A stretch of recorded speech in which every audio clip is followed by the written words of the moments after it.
I hesitate to think what would have happened if she said, I need period products. And I'm like, oh, that's weird. Yeah. And I just moved on. Right. It literally changed the trajectory of my life.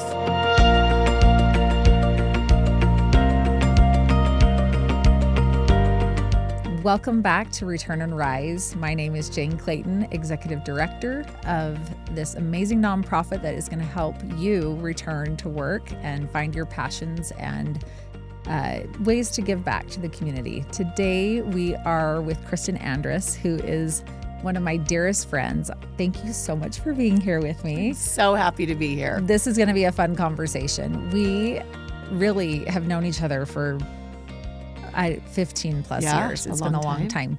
And I wanted to have you on as one of my first guests because Kristin is the person who helped me kind of find my passion and a way to give back. And I'll share more about that later, but we're just so happy to have you here. Thank you so much. Yeah. This is so fun.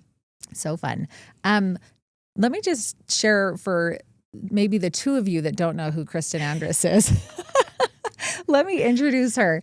Kristin has 6 amazing kids, and she also is passionate about building community and championing people as they discover how to give back and how to contribute. She has several initiatives, Sister Goods and Gathering for Impact. There's another that I'm Building forgetting. bridges. Building bridges. Yep. Just an incessant need to gather as often and as with as many people as possible. She is one of the best party throwers I know.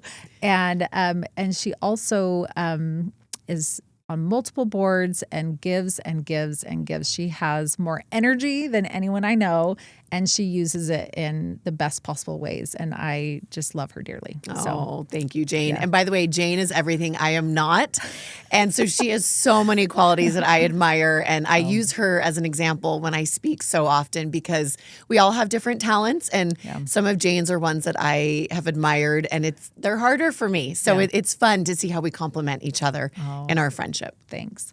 Well, I am going to start off by sharing a story about where returning to work actually began for me because it involves you and Sister Goods. So it was maybe 6 or 7 years ago, 5 years ago. Yeah. And you started this initiative, Sister Goods, and you gathered us as friends to do a period product party, and we built these little kits, and then you created a bigger initiative where people donated money and you matched their contribution. Yeah. And it was massive. Didn't it kind of blow your mind? Blew my mind. Yeah. Yeah. So then you have this garage full of period products and Jeremy can't park his car and you can't park your car. And so you reached out to us and said, who wants to take a Suburban of period products to a Title I school? And I was like, I can totally do that. So I came over, I filled my car full of period products, and I drove out west to a Title I school and dropped these products off to the school where there was a need. And I just felt this spark. This fire was lit, and I thought, I want to do more of this. That is literally where it all began. And from there, I just said, Kristin, how can I get more involved? And then I took the next step and I did a little more, which then led to my involvement with the policy project for 4 years. And now here I am as executive director at Return and Rise. So I really have you to thank. Oh my gosh, that makes me so happy. And watching you made decisions and you moved to action. And you always have. And some people hesitate to do that. You don't. That's hard for some people. Yeah. And I think you're always willing. You're always the first to sign up, to show up, to support. But then you continue to come back. And so that's what I think led you to this incredible path. And I love hearing that. I think that is so exciting. But you were curious, you were interested, you were eager, and you felt that passion and you kept doing something about it. So often we kind of let that fizzle out and then we don't make any decisions. And so it's so cool to see that path and where that's led for you. Oh, thanks. Well, anytime Kristin asks you to do something, you say yes, because you know it's going to be amazing and have an impact, and your money's going to go directly to the people that need help, and the goods are going to go to someone who's in need. So thank you for for giving me that opportunity. This segues perfectly into my first question. And that is, how did your involvement with period products start? Okay, so actually very similar to you, which is so funny. And what is so interesting about this is I look back, and it was, like I said with you, and making it was one decision. USANA Kids Eat does weekend food bags. And so they once a month would have us come, and I could bring my little kids on a Wednesday once a month. So nice. And it's hard to find places that you can volunteer with little kids. But it was really important for me to have this culture of service in our home, even with little kids. Like I was obsessed with the idea that we were going to be giving back in our community. And so this was the perfect spot to do it. So on a Wednesday afternoon, once a month, we went to Kids Eat, and we easily packed these little weekend food kits. So then they asked if we wanted to sponsor a school, because I would talk to Michelle, who's the executive director, and find out more about what they were doing. And they had 2 schools in Murray that I actually was mentoring some refugees that went to school there. And so I knew about the massive need in these apartment complexes that I would go and visit all of the time. So I said, yes, we will sponsor this school. So then I went to Parkside Elementary, which we still help with Christmas every year, and Hillcrest Junior High.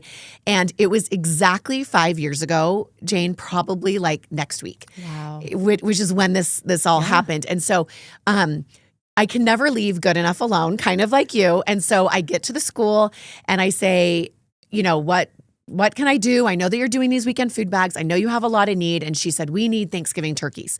So I ended up getting a bunch of families, and we brought Thanksgiving turkeys, and I was on the back of a truck, and we're like hoisting the frozen turkeys off of the back. And Courtney Nolan, a social worker who is still there today, she's an angel on earth, turned to me. We're standing on top of the truck, and she said, Kristin, this is great. We need food drives and we need warm coats for my kids, but what I really need are period products. Wow. And I'm like, period products? Like, wait, what are you talking about? Like that happens in Africa and, other, developing countries. There's no way this is happening in Utah.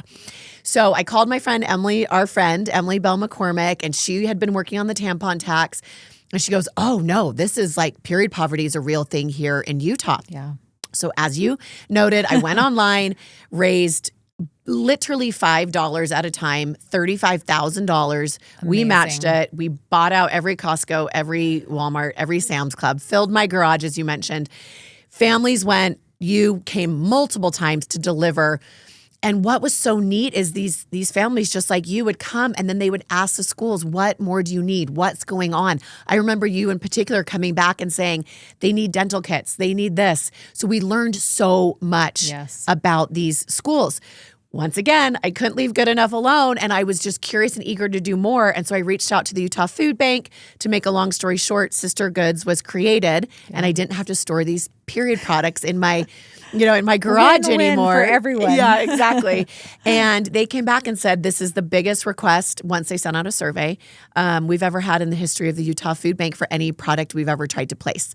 Amazing. And now we are doing up to 12 million period products a year in over 300 pantries across our state, just in Utah.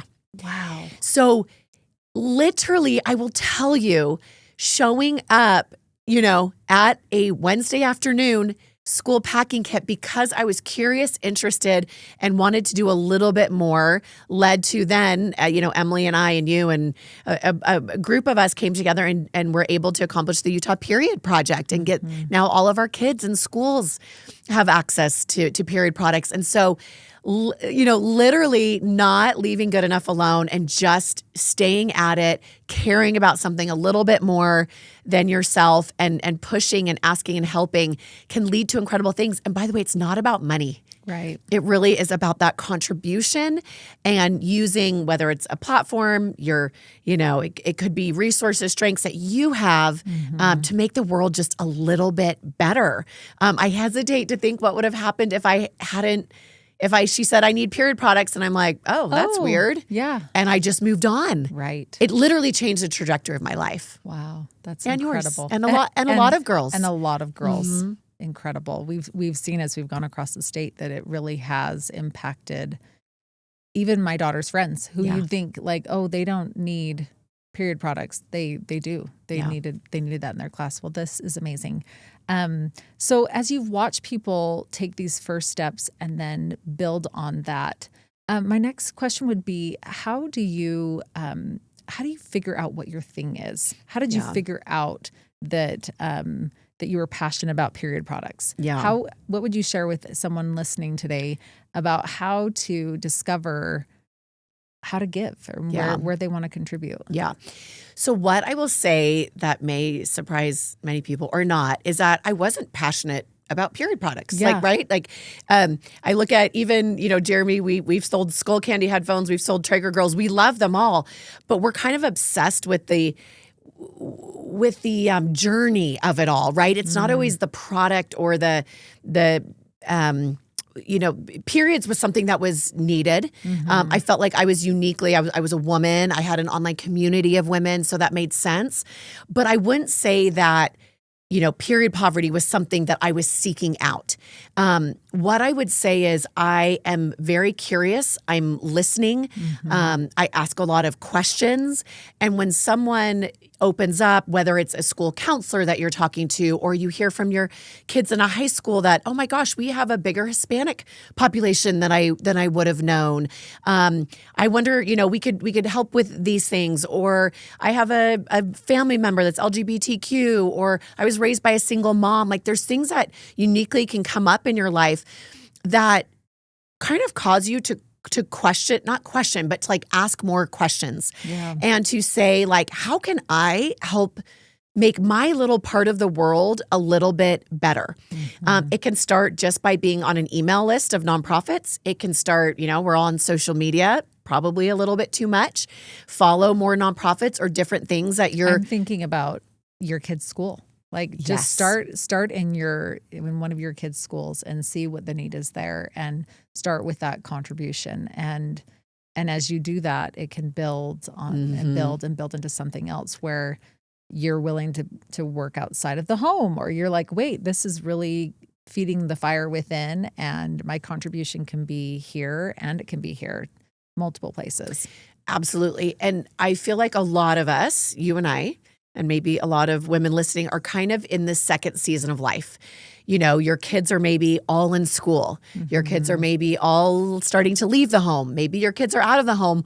Or this is going to be very unbelievable to you guys with kids in the home. Your kids will leave the home.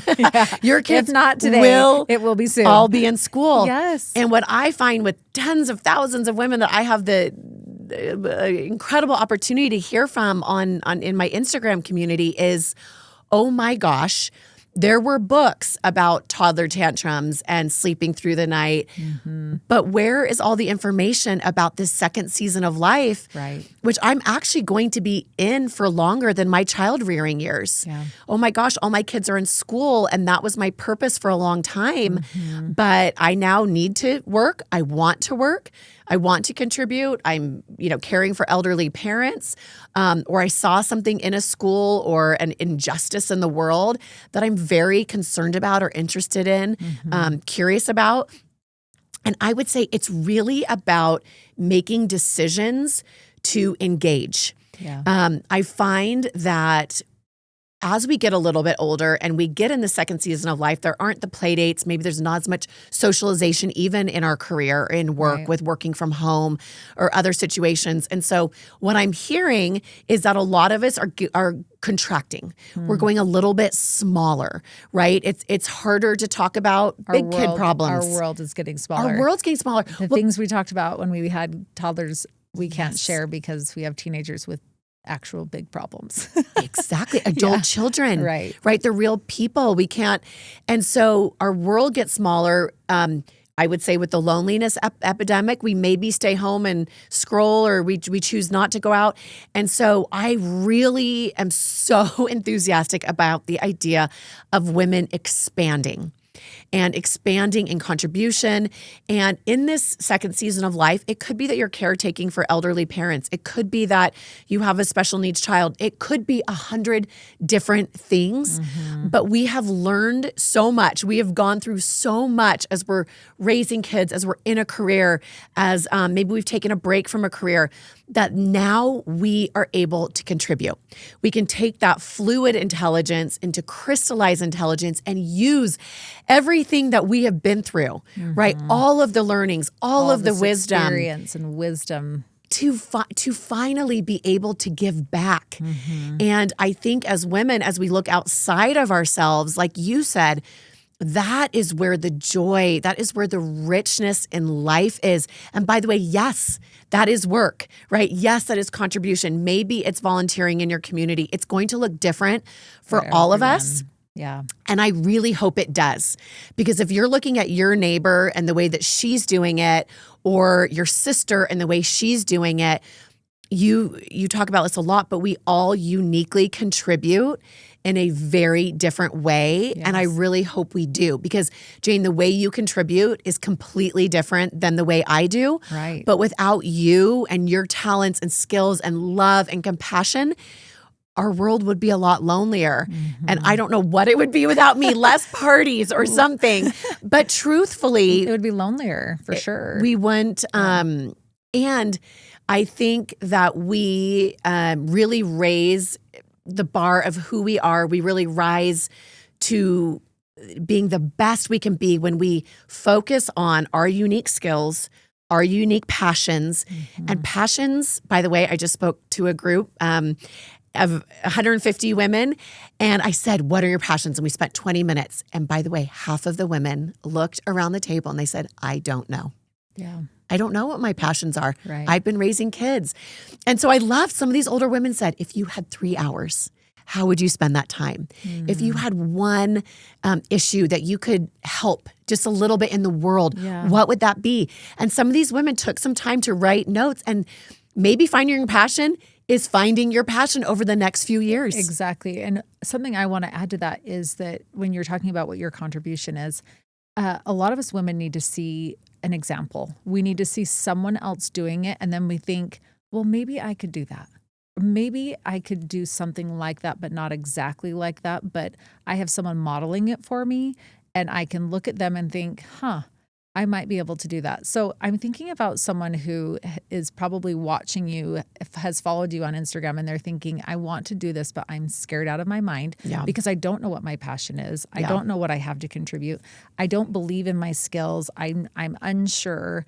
And we've talked about this before about feeling the fear and doing it anyway. Yeah. So what helps you move forward when it feels uncomfortable or something feels uncertain to you or new? Yeah. What advice would you have? I remember sitting around a table of legislators and policy leaders, and I have no idea what they're talking about. And I would joke, kind of self-deprecating, like, well, I'm the dumbest person at the table. And by the way, I was, like, dumb was probably a bad word to use, but I'm the least knowledgeable. I do not know what I'm doing, but I want to sit and learn and listen and dig in and see what I can do to help. Right now, I am sitting on a housing coalition. Right now in Utah and across the country, housing is a massive issue. I have no idea about housing. I have no idea the exact problem. I have no idea the exact solution, but I'm sitting at the table, and all of a sudden they said, Kristin, do you know what's really weird? Do you know what's really working for our marketing is influencers? How are ways that we can, and all of a sudden I uniquely had some thoughts. Could contribute. I could contribute in my little way. And by the way, for the last year, I truthfully had nothing to contribute except that I was curious and I wanted to listen and I wanted to learn. Amazing. And so I don't think you need to come in and say, I'm going to be this big contributor in the PTA, or I'm going to be this big contributor in this refugee nonprofit.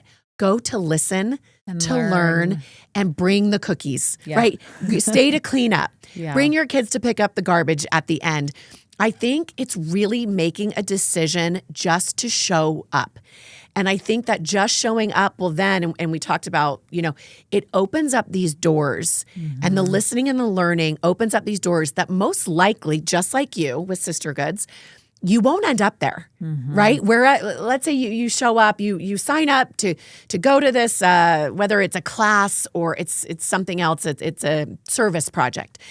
My guess is you're not going to end up doing exactly what that is, but you are showing up, you are meeting people, you are learning, you are listening. That small win. You've stepped out of your comfort zone and then you're like, okay, I did that. I can do something else. And that builds. And you show yourself, I can do that. It was actually awesome and I can do it again. And I always say, don't do these things alone. Bring somebody else with you, especially on this journey in the second season when we're going back to work, when we're trying to figure out what our purpose is and how we contribute. You are not alone in that. That's what I would say to these women. As I gather, hundreds of women, they all come thinking, I'm the only one experiencing perimenopause. I'm the only one feeling very lonely in my home right now. Right. And then they look around and go, there's a whole lot am of us. not alone in this. And when we can speak it out loud, I sit at a lot of tables, and when one woman is courageous enough to say, I don't know what the heck I'm supposed to do now that my kids are in school, or I've got to go back to work and this is hard. And then other women pipe in and say, me too. I look at our group of friends.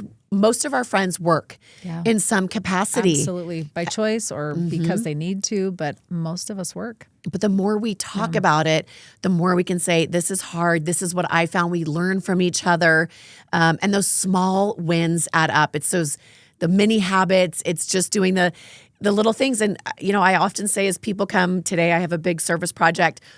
There will be some women that sign up and they can't get there. Yeah. It's just they can't get past themselves. And so sometimes it's making that decision and following through. Yeah. Saying, I signed up, I'm just going to go. I might be miserable, I might be anxious, but I promise you it will be the beginning of the rest of your life. And I love that. And I think about the person who signed up and didn't come. Next time they will come. They'll think, you know what, I signed up and I couldn't get the courage to come. But next time, if I get the opportunity again, I'm going to show up that next time. Because even that to me feels like progress. Absolutely. Yeah. Oh, I love this. Okay. One of my favorite things that you taught me, I can't remember, it was in a meeting or something, was we were talking about how you had this realization that even CEOs are making it up as they go. And that little bit of information, I had all this imposter syndrome going on for me. I had all this fear that I wasn't smart enough, or I hadn't figured out the steps I was supposed to take in order to engage in this meeting or in this conversation. And when you shared that you realized that everyone is making it up, from the top to the bottom, everyone's making it up. It really expanded my vision for my contribution. How has that realization shaped your leadership and contribution? It is so true. Well, one, I'm married to a CEO. And I was married to him 20 years ago when I saw him, take over.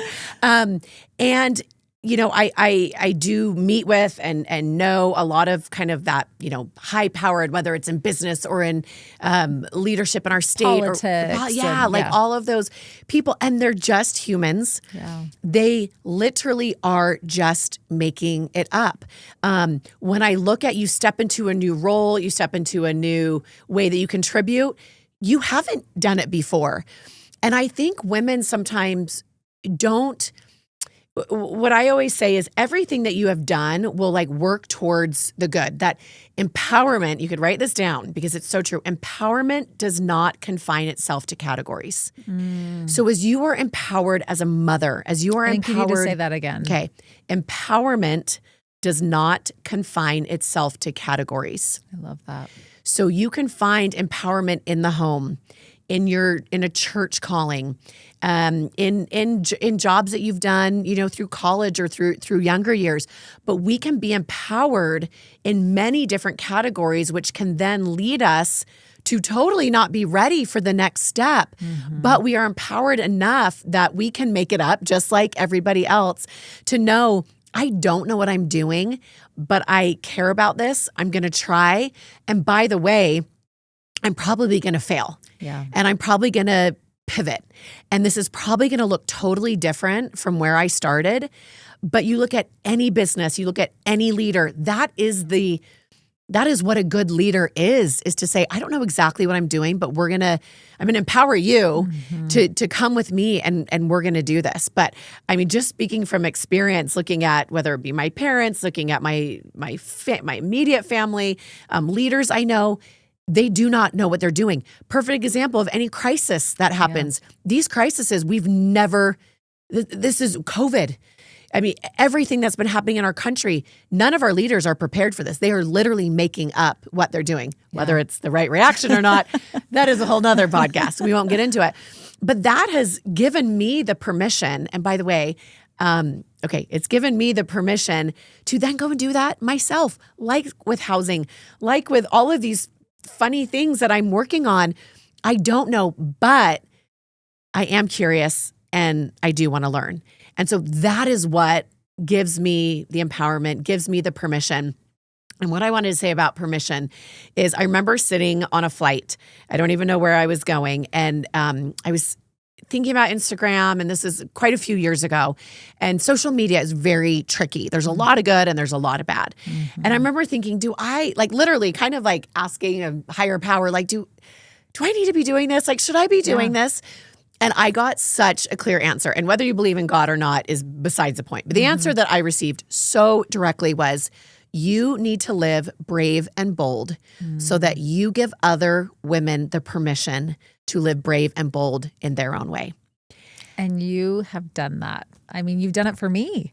And I know you've done it for hundreds and thousands of others too. Well, and I thought thank you. I thought that was so fascinating that as women, sometimes we need the permission. Right. Who invited us to the table? Who said that we are good enough to go and join that, club or class or whatever it is? But we have to build that confidence in ourselves. And I think when we are looking at everything we've done in our life to be empowered, and we compound that and we work on our strengths and build those, we are that woman that can show up and we are invincible. Yeah. We really are, and we can change the world. I love that. I think as you share that, I just think as I've approached situations and felt like I don't know what I'm doing, I'm making this up. The thought that's gotten me through is I may not know what I'm doing, but I'm willing to put the work in to figure it out. That is 90%. And I think that really is, as I look at CEOs or friends or parents or whoever it is, women returning to work, you don't need to know exactly what you're doing, but if you're willing to put in, like you said, be curious and to put in the work, you can figure it out. Yeah. And I think successful people don't give up. They just keep working, and they look at failure as a learning process and not a reason to stop. Right? It's like, let's find another avenue. Let's find another way to do this. So I love that. Today more than ever, because the world is changing at light speed, right? Between AI, between all of the changes in the workplace, whether it be working from home, the way that things are done. I look at, what's going on at Traeger. There's so much change. There's so much progression. There's so much that all of us are making it up. Even those that have been in the workplace for 30 years, they are having to change more than most. So that's you so coming true. into work is like you are right with everybody else, because change is the only steady state in the workplace right now, and in the community. It's never been harder out there, and so I think we're all in that same boat. Oh, I love that. Well, this has been an amazing conversation. I love the takeaways of being brave and bold, be curious, start small, and build on those wins. As we're wrapping up, for someone who's listening and they're feeling inspired and they want to take the next step and they're unsure where to start, what's your advice for them? What advice would you give them as they are thinking about stepping into the workplace or how their contribution is going to look? Yeah. I would say I was speaking to another group of women, and an older woman sat with a younger woman, younger meaning like probably my age, who this woman said, I don't know what my purpose is. I don't know. My kids are getting older and I'm kind of at a loss, like what I'm supposed to do next. And this woman's series of questions I thought were really interesting. And so she said, if you had 3 hours of your own time, what would you do? Mm-hmm. But by the way, this means sit still, turn off your phone, get a notepad. If you write on a computer, that's fine too. And just start writing down. If I had 3 hours of time to myself, what would I do? You could, by the way, you could use ChatGPT as prompts. If I had to be involved in one issue that concerns me and my family or doesn't concern me and my family, or something that's going on in my town, in my city, something that kind of, bothers me, what would that be? And just take time to write and to write and to write. You could even do an audio if you don't like to write. But I think sometimes we need to sit with our own thoughts. Sometimes we don't take a lot of time to just sit and reflect on what is important to me. Why am I here on earth? What am I uniquely good at? I always talk about the next thing you could write is a strengths and resource inventory. What am I good at? I remember back in when there was a lot of hard things going on, and I remember sitting in my bedroom and writing down, what can I do right now to help? Like I felt so helpless. Yeah. And I literally sat in my bedroom and I wrote, I have a backyard. I know people that could talk about this issue. I could rent chairs. I mean, I literally wrote a list of, I have an online platform. And so do you have a Saturday once a month that what are your strengths? What are your superpowers? Well, you know what they are, but sometimes we won't take the time to sit down and write them and say, I'm a very good conversationalist. I am very kind and caring. And once you kind of put together, these are things I care about. This is how I like to spend my time. These are my superpowers, although as women, we don't like to talk about it. And here are some of my strengths and some of my resources, I think. And then I would say spend time, whether it's meditating about it, praying about it, however you would kind of take time to soak that in and say, how can I be of use? Yeah. But it has to take reflection. It has to take time. And then you just have to make a decision.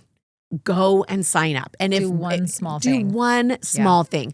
Go to the school, go to the neighbor, whatever it is, just start making a decision, because lack of decisions is sometimes what keeps us small.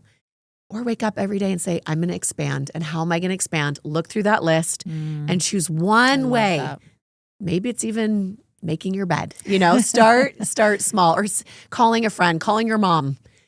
Sending a nice text. Yeah. Honestly, anything builds upon each other. Well, thank you so much for being here and for sharing your wisdom with us. It's been such an uplifting and motivating conversation, even to me, just remembering where this all began. I know. With Sister Goods so and fun. a Suburban full of period products. Yes, I love it. Well, thank you so much for being here. This has been such a great conversation. It's so fun to remember back on where it all began with Sister Goods and that trunk load of period products, and reminding us to be brave and bold and curious.